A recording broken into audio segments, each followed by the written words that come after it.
So now that we have it set up to where when we die, or rather the round, or sorry, the match ends, that all the zombie AI logic is pretty much terminated. So they're, at a halt.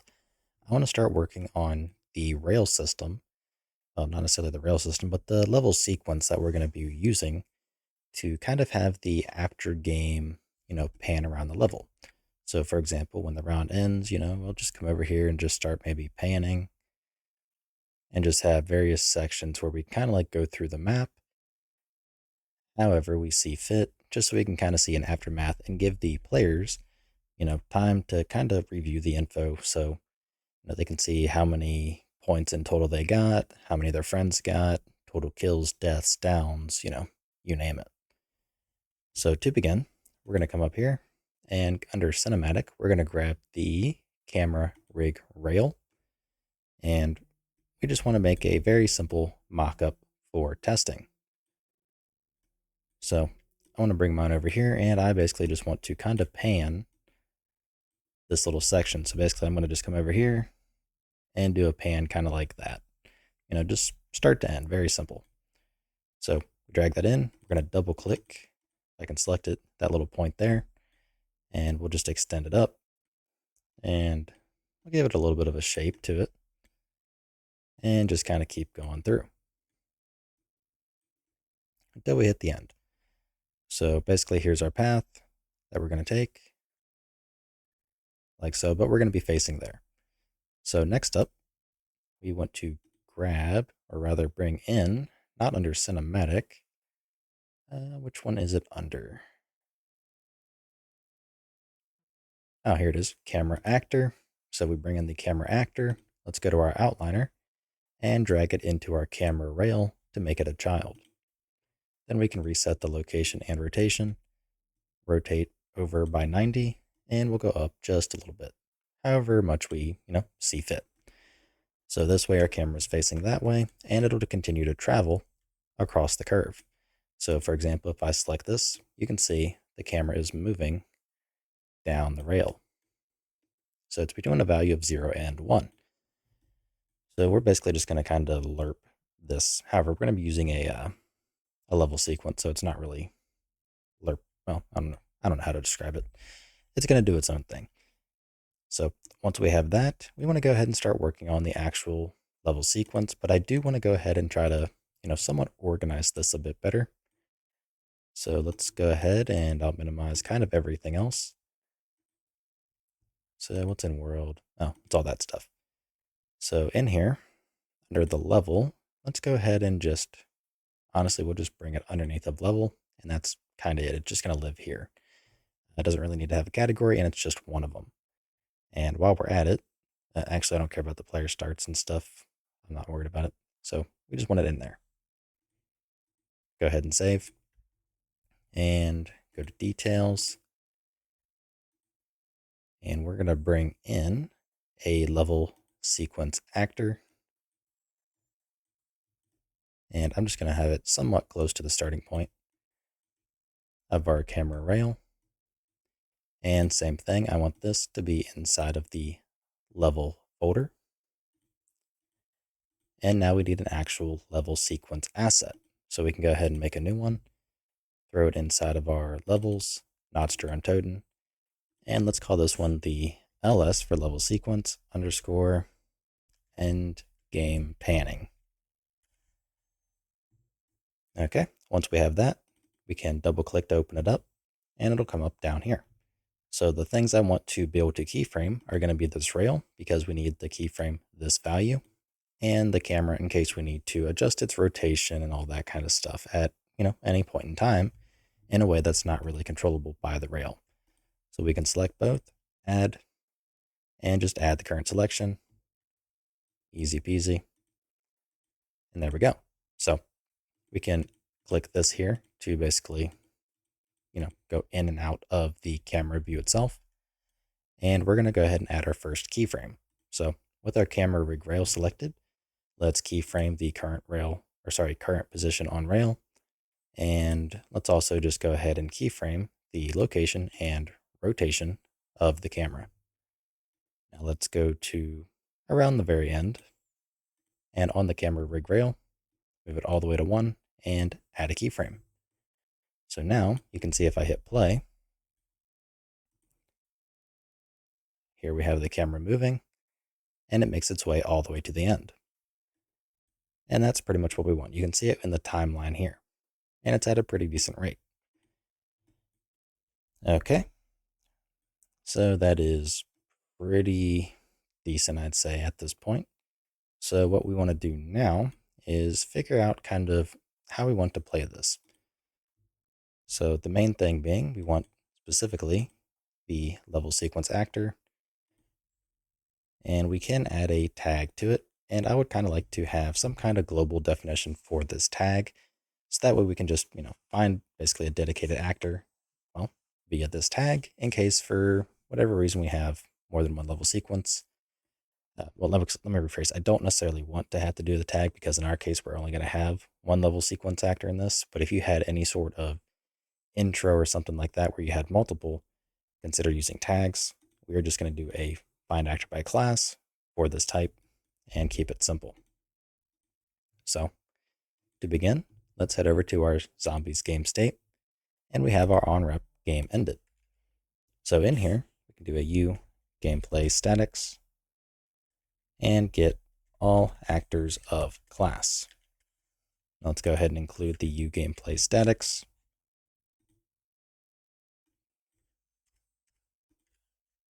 So Kismet gameplay statics.h, and we're going to pass in the world, and then we want the class, which is the A level, level sequence actor. How do you spell it? Sequence. Something like that. Let me see if I can find the actual type. Maybe it's just level sequence actor, which would be an odd name, but I do guess that is actually the name. So we need to include that, and I guess also add it to our build.cs. So let's add the level sequence as such as a dependency, and make sure it did include it, which it did.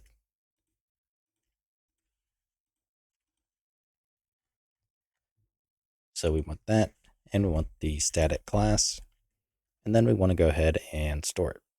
Well, actually, there should be. I think it's a, is it get first actor? Oh, yeah, get actor of class. So we're going to return basically the first one that is found. Okay, so the parameters for this are the world and then the actor class. So let's store this. Let's call it the, let's see, what do we call it in here? End game panning. So end game panning sequence. And you can see if we search for play, we should have some kind of play function here. I can't remember exactly what it is called, but what is it complaining about? Oh, with class A actor. That's right. So we need to cast to A level sequence actor from the returned result from get actor of class. Okay, so let's see. Is it start? Let's see. I know there's an auto start. No, it's not off this. It's off the actual sequence. That's right. So we need to grab the sequence, which, let's see, what does you return? U level sequence, which is in level sequence.h, level sequence.h.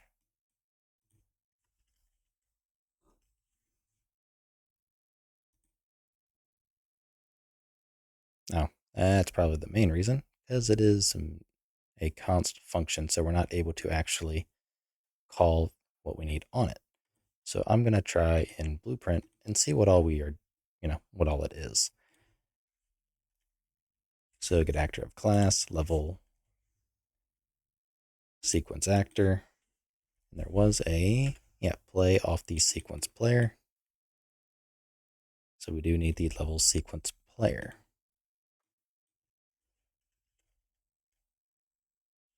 Get sequence player. Maybe that is it. There we go.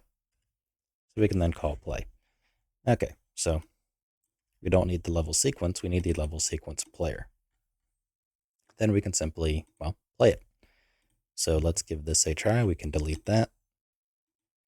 And we'll just run our lab coding. And basically, once we die, we, well, should perform the whole camera, panning movement and all that kind of stuff.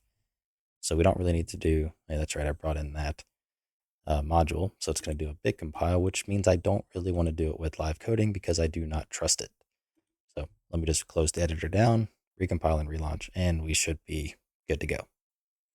Okay, so we're having a linker error here, and it's off the U movie scene sequence player play function, this right here. So if we go to it, we can see that we're actually inside of the movie scene sequence player. So let's see, that's under the movie scene module. Let's also bring in the movie scene module as a dependency. And let's include it. So include, what was it, movie scene? No, it was movie scene sequence player, duh. Movie scene sequence player.h. And hopefully that should take care of the complaint. So let's go ahead and rebuild and give it a try. Okay, once we are back in the editor, we don't need to reopen the level blueprint. We can press play, press G, and G one more time. And there we go. We can see we have our stop zombie, but we did perform our level sequence playing. So now every time I press G again, we're basically quote unquote dead, but we can actually see it perform. So if I play with, say, do 2 clients, go ahead and I'll just kill him. So I'll go ahead and die from this guy and die for this guy. We can see it is performed on all clients because the game has been triggered to basically end. And we just pretty much go back because we are possessing these guys, remember? But yeah. All right, so it seems we can't do it multiple times when we're playing as a client, but we can on the server. So something I am kind of curious about. Can I move? Yes, I can. So I'm still possessing. Let's see if I can shoot him. Nope, missed. Oh well. But yeah, so we now have our level sequence actor set up and all that kind of stuff. We are going to want to do some other endgame logic, such as unpossessing our existing pawn. So let's wrap that up really quick. Go to our game mode, and when we end the match, we're, looping over our found actors for the zombies to stop their movement and destroy their controller. We also are going to want to go ahead and get our player array so we can get our player controllers and then just simply unpossess our pawns from them. So for a player state in get game state, a game state. Let's get the player array. And off of here, we want to grab the player controller. So a player controller equals player state get player controller. Then from here, player controller, we want to unpossess. So let's go ahead and run that logic. In this way, all of our pawns, player pawns, should be unpossessed at the time of the game ending. So that'll make it to where we have no control, anything like that, over them. So I press play, go ahead and die, and I'm moving around, shooting, nothing is happening, which means we are good to go. And again, I can still have, I'm pressing everything, but nothing's happening. So one thing we need to work on is going to be the UI. So That's something else we can do because I do want to have some kind of fade in and fade out. So when it ends, for example, we can fade to black and then come out to a new screen where it's, midway through the pan. Then at various points in said pan, like say once we get to here, I want to have it fade to black again. So that way I can have it, jump to a completely different part of the level as it fades back into view. We can do a lot of stuff with it.